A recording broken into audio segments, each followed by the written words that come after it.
Hello everyone, Pallavi নতুন একটা mini ব্লগে সবাইকে স্বাগত জানাচ্ছি। তো গাইস, আজ না একটা নুডলস খেতে ইচ্ছা করছিল, বাট এটা আছে ভেজ। কোনো ভেজ বলতে চাউমিনে যেরকম দেওয়া হয় ক্যাপসিকাম, ক্যারেট অ্যান্ড হচ্ছে অনিয়ন, এরকম টাইপের গার্লিক এইসব দিয়ে করেছিলাম, বাট ডিমটা ইউজ করিনি, ডিম ছাড়া। এটাই খুব খেতে ইচ্ছা করছিলো, একটা সয়া সস, চিলি সস এইসব দিয়ে। তো আজকে ওইভাবেই করব। তো সেখানে আমি নুডলসটাকে বয়েল করতে বসিয়ে দিয়েছি। এখানে আমি ক্যাপসিকাম, ক্যারেট, গার্লিক, জিঞ্জার সব কিছুই গ্রেট করে নেওয়া হয়ে গেছে। এখন নুডলসটাও সিদ্ধ করা হয়ে গেছে। এখন কড়াতে আমি তেল দিয়ে দিচ্ছি, একটু বেশি পরিমাণে তেল দেবো, যেহেতু নুডলস করতে আমি তো তেলটা একটু বেশি দিই। তো এখানে আমার তেল দেওয়া হয়ে গেছে। এখন আমি তেলটাকে ভালো করে গরম করে নেব। দেন এখানে গার্লিক আর জিঞ্জারটা দিয়ে দেবো। আমি সত্যি কথা বলতে এইভাবে ফার্স্ট টাইম করছি। আমি নর্মালি যেরকম ডিম দিয়ে করা হয় আমি সেরকমই নর্মালি করি, এটা ফার্স্ট টাইম করছি। তো এখানে আমি গার্লিক, জিঞ্জার দিয়ে দিচ্ছি। আর এটা আমি এক হাতে ক্যামেরাটা করছিলাম, তো ওই জন্য একটুখানি এদিক ওদিক হয়ে গেছে, আই এম সরি। তো এরপর আমি অনিয়নটাকে দিয়ে দিলাম। অনিয়নটা ভালো করে ফ্রাই করে নেব।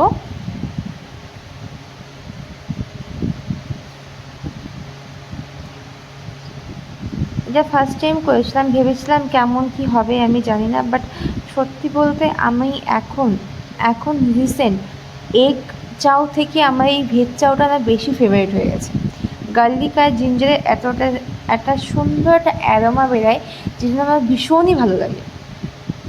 তো এখানে আমার পেঁয়াজটা ভালো করে ফ্রাই করা হয়ে গেছে, হালকা ব্রাউন করে নিয়েছি। দেন এখানে গাজরটাকে আমি গ্রেট করেছিলাম।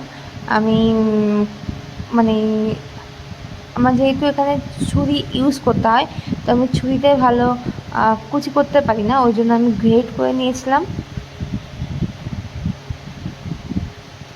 তো এখানে আমি হাই ফ্লেমে গাজর, ginger, garlic and onion, capsicum সবগুলোই সতে করে নিচ্ছি।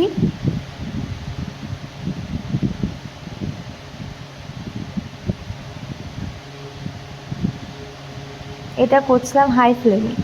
তো এটা সতে করা প্রায় কমপ্লিট।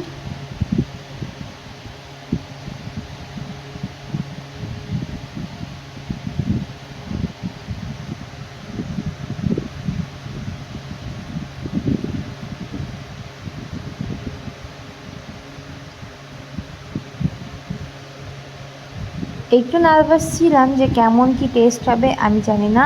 আর গাইজ, আমার চ্যানেলে তোমরা নতুন হলে অবশ্যই চ্যানেলটাকে সাবস্ক্রাইব করে নেবে। আর ভিডিও ভালো লাগলে অবশ্যই নিচে কমেন্ট বক্সে কমেন্ট করবে, একটা লাইক করে দেবে। তো চলো নুডলসটা বানাই। তো এখানে প্রায় সতে করা কমপ্লিট। এখন নুডলসটা দিয়ে দিচ্ছি। তো আমি নুডলসটা বয়েল করে একটু অন্যরকমভাবে জলটাকে ভালো করে ফুটিয়ে নিয়ে নুডলসটা দিয়ে গ্যাসটা অফ করে ওটাকে আমি ঢেকে রেখে দিই। আর নুডলসের ভিতরে একটু তেল দিয়ে দিই, একটু লবণ দিয়ে দিই। তো সেইভাবেই করেছি। নুডলসটা দেখো কত সুন্দর সিদ্ধ হয়েছে, বাট কেন যে কড়াইটা হালকা একটু লেগে যাচ্ছিলো বুঝতে পারছি না। তো এক হাতে যেহেতু ক্যামেরাটা করছি, একটু আঁচটা কমিয়ে ক্যামেরাটা অফ করে ভালো করে নেড়ে নিয়েছি। আর এখন চলে এসছে আমার হাজব্যান্ড। ওকে একটু রেখেছিলাম যে একটু আসো, এসে একটু হেল্প করো। তো শুয়েছিল, এসে হেল্প করে দিয়েছে। দেন এখানে দিয়ে দিচ্ছি সয়া সস। এটা ছিল dark soya sauce, normal soya সসটা আমরা আনা হয়নি, ডার্ক সয়া সসটা দিয়ে দিলাম। দেন এখানে দিচ্ছি green chilli sauce.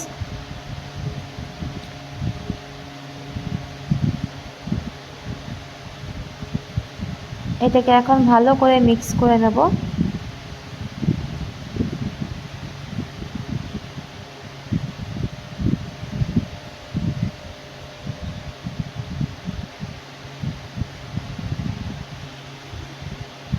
But guys, খেতে অসম্ভব টেস্ট হয়েছিল। আর আমি যেহেতু গার্লিক জিঞ্জারটা খুব পছন্দ করি, তো আমার কাছে ওই অ্যারোমাটা ভীষণই পছন্দ হয়েছে, সেই জন্য আমার কাছে আরও বেশি টেস্টি লেগেছে।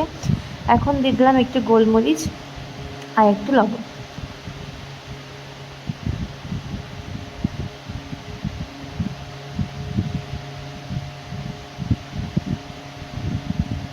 সবাই সবার ইচ্ছা মতো ভেজিটেবল দিয়ে চাউটা করতে পারো, বাট আমার কাছে যেহেতু এটাই অ্যাভেলেবেল ছিল তো আমি সেটা দিয়েই করেছি।